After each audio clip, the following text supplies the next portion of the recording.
appliance brands just anywhere. Only Sears carries them all. Man! What? I said, bring me the tune machine!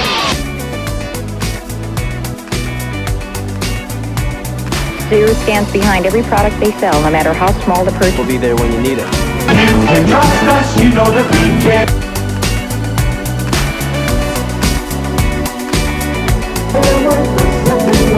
They're worth a second look at Sears.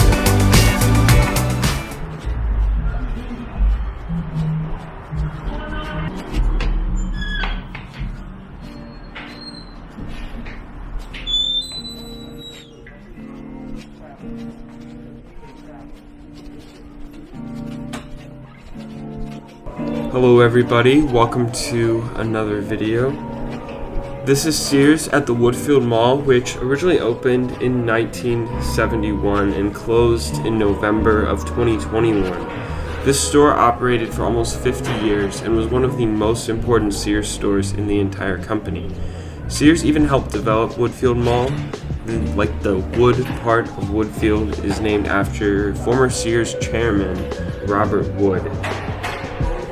While it's not very surprising to see Sears closing, there's only 20 left in the entire country. They're all on their way out. This store closing still represents a significant milestone in their closures. This was actually the last store in Illinois where they're headquartered. It was also the largest Sears store in the United States since it opened in 1971. It was also the largest one in the world for most of that time too. This was also the store that Sears tested out a lot of new programs and products that they wanted to monitor before they rolled them out nationally. This was a very important store for Sears, and it closing just represents another step of their decline.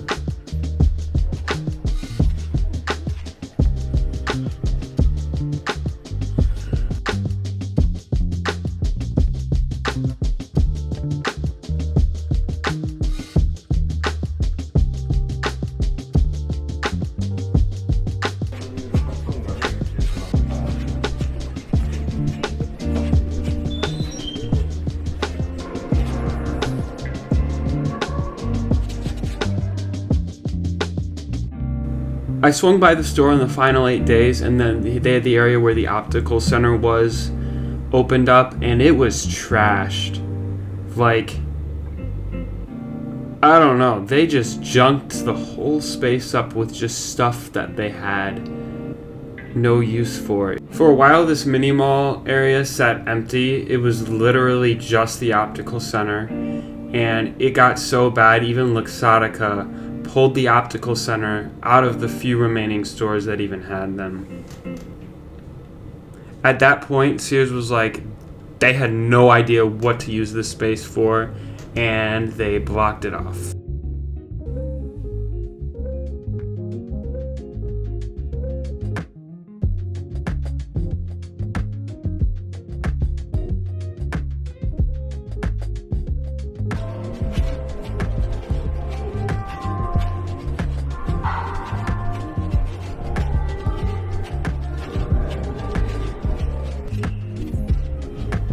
So while basically every other Sears was struggling and looking bad, they managed to keep this store looking pretty good and full. And they even sold brands that I had never seen at any other Sears other than this one.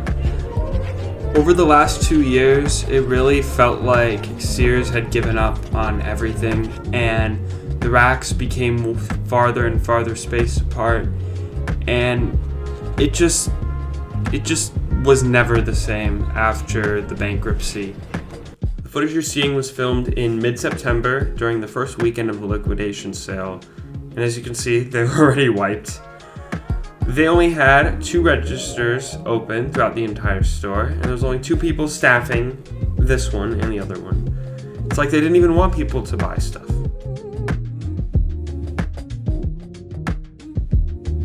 A lot of people are very sentimental about this. I saw a lot of people taking pictures and reminiscing about their experiences with Sears. This store closure brought a lot of people together to just say goodbye to a store that was at one point as big as Walmart. When you bring up Sears, everyone seems to have a connection to it. Younger people, they remember it as the crappy store that no one went to, but older people have very fond memories of shopping at Sears and just looking at their structures and their buildings themselves. They covered up a lot, but you can tell that this place was meant for more than it currently was being used for.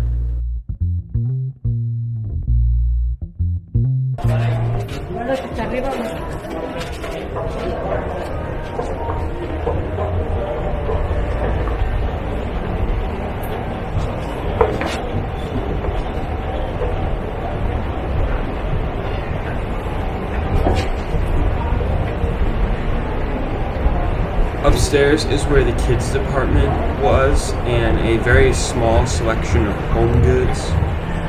A large chunk of the second floor was taken by what they were calling the Sears Rug Gallery, which was operated by the same company that is at all of the department store liquidation sales with their rugs. They set up early here. It's like they saw the writing on the wall. All the lovely things we plan to do today. Shit like you. Yeah, why did you do that? This Sears was special. It had member services, and it just also happened to be the checkout. But first and foremost, it was the member service desk. Even 20 years ago, Sears appeared to be on the decline, and the fact that it made it to 2021 is quite an accomplishment. No matter what, they will have had a huge impact on this country and Chicagoland. Sears Tower will always be a thing. No one will ever call it Willis Tower, or whatever new name they come up with it next. It will always be Sears Tower. Sears was a victim of bad management in the 90s, who let the store slip into the hands of Eddie Lambert, who had no experience running a department store, and after all of his bad ideas panned out, he saw more value in the real estate than the actual stores themselves.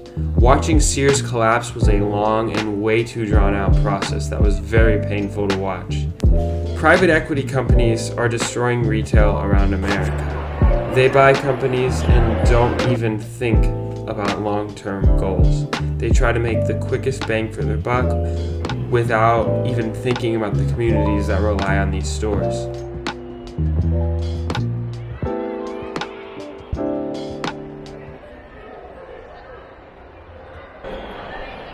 Sears' parent company, Transformco, which legally acquired Sears in 2018, but is really just a front for Eddie Lambert, announced that they would be selling Sears' headquarters, which is the equivalent of a massive blue spaceship in the middle of a field out in Hoffman Estates.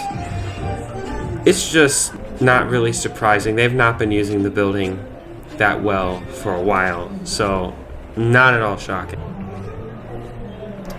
I found it interesting, though, in the statement, Transformco highlighted their home services business and their real estate businesses that just also happens to be a retail. They just happen to be a retail. I think the stores almost mean nothing anymore to the company, and that's very sad. There's only 20 Sears stores left. They've been declining on a slow motion scale for a while. But I think the end is coming very soon for Sears and Kmart.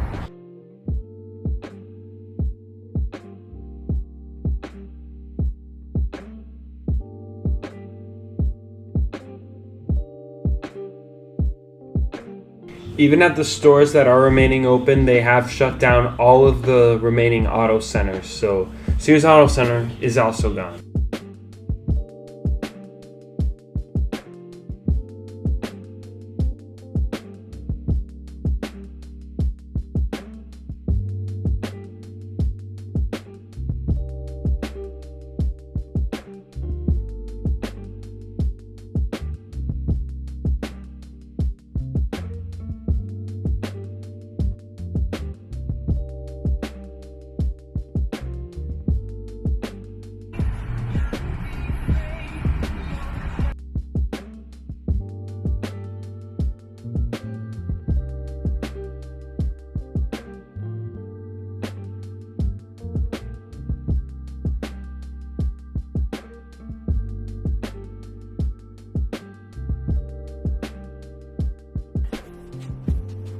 I took another trip back to the store in its final 8 days, and I filmed a little more footage that I'm going to attach here at the end, just so you can see what Sears looked like in its second to last weekend. I couldn't go back to the last weekend, I'm sorry.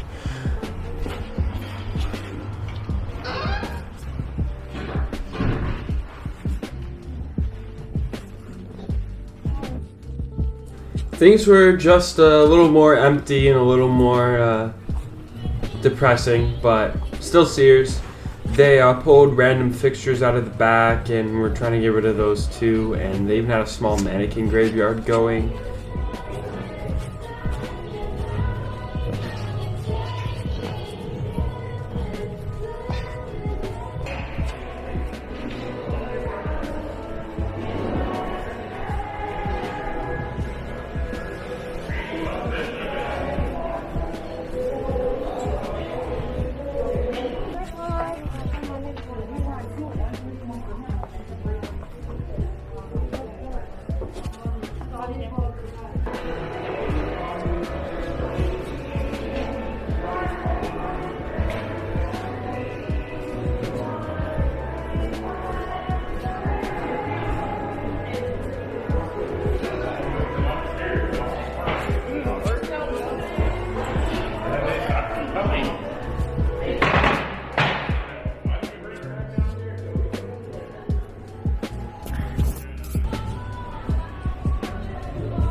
There was really nothing for sale on the second floor other than rugs. By the way, just to make a note, this rug gallery opened sometime in 2020. Sears was so desperate to fill space, they brought the rug people in a little bit earlier than normal.